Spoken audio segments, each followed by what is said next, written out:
What's up, everyone? Welcome back to another episode of Spiritual Sundays. There's a lot that we gotta cover today, so I'm gonna get right into it. First thing that I want to say before we actually get started is a big happy Mother's Day to everyone out there, mine included. Hi, Mom. And all the mothers out there or the people in a motherly role, and especially a big shout out to the big queen herself upstairs, the Blessed Mother. I'm gonna hit Mother's Day at the end of the video too, so stay tuned for that. Now, without further ado, let's go to the gospel overview. So in this gospel, Jesus tells all his disciples that he's preparing a place for them to go to. He promises that where he's going, his disciples will be able to follow him. Thomas, the same one that needed to see Jesus' hands after the crucifixion, contradicts Jesus here by saying that the disciples don't actually know how to get to what he's talking about. Jesus explains to him that he himself is the way to that destination, that he is the way, the truth, and the life. Philip asks Jesus to show all the disciples the Father, and then they'll believe. Jesus tells them that because the Father is in him, they have actually seen the Father through himself, Jesus. And Jesus ends the gospel today by saying that because of the faith that the people have in God and Jesus, they'll be able to do the same works and even greater things than Jesus after he leaves. Now, I know the gospel is kind of long today and it can be a little hard to navigate with all this talking. So if you want a really quick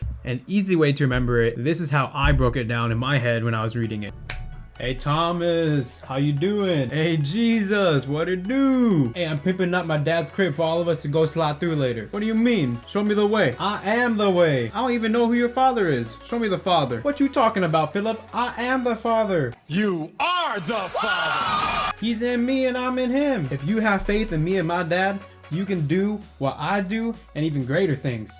All right, now that the really bad acting is over, let's go ahead and break it down. So Jesus is telling us that he's the way, the truth, and the life. He is the way to get to heaven. Last week, I had a little slip up and I said Jesus is one of the ways to get to heaven. But in actuality, he is the only way to get to heaven. So one of the questions that my students ask whenever we come up on this topic is, what if someone was never exposed to Jesus or Christianity? Can they still get to heaven? And I actually want to see what you guys think about this. So go ahead and comment below real quick. If someone never got to Christianity, can they get to heaven? And I'll give my input on this topic next week. So make sure you tune in then to see what I say. Now moving on, Jesus says that he is in the Father and vice versa. Quick question for you. Has anyone ever said to you that you do something exactly like your mom and dad, or you look exactly like them in some way? It's just in the same way that Jesus is saying that he's in the Father and vice versa. And Jesus' connection with the Father also goes on to us. Just as we are his children, we need to do our best to emulate what he is, because we know that he is the ultimate person to follow. And now finally, at the end of the gospel, Jesus is saying that we can do the same works that he does and even greater. So the first thing I want to address is, what does he mean by works? The first thing that people usually think about is miracles. Have miracles been done before by people other than Jesus? Yes, there are tons of accounts. You can go check them out online, and a lot of them are verified. Now we know in the Bible it says that if we have the faith of a mustard seed, we can move mountains. So if we try to do a miracle and it doesn't necessarily happen, maybe we need to have a little bit more faith. But it could also just mean that it wasn't in God's plan for it to happen. I asked for $1 million when I was 5 and I didn't get that, but that most likely was a wise decision.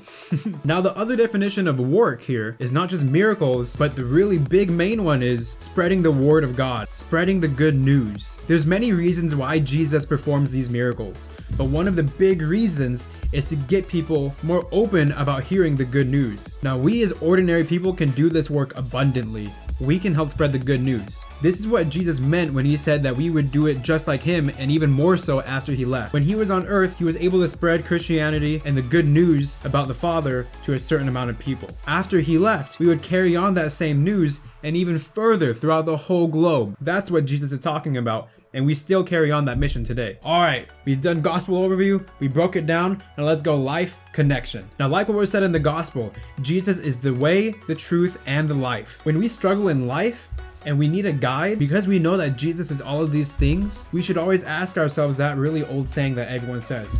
What would Jesus do? WWJD. Would he help do the dishes? Probably. Would he send that struggling friend a nice note of encouragement? Probably. Would he like this video and comment below? Probably. Subscribe? Probably. So those are all things that we should definitely do if we want to follow in the steps of Jesus. I don't know about the last two, but I sure hope he would.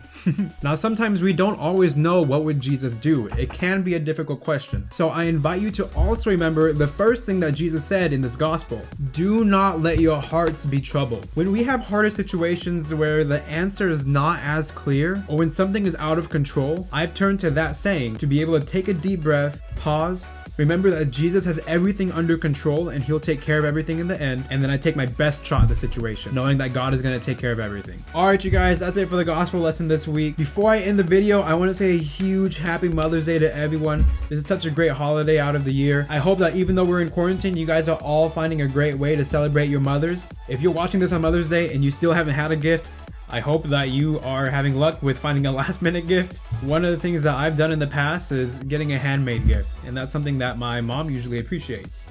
Whoa. This one right here is one of the gifts I made for my mother a few years back. She wanted me to show it to you guys because this is one of the ones that she likes the most. It's a little artwork that I did as I think this is for Christmas, but she enjoyed it a lot, and it just says the best mom in the world. And so she framed this.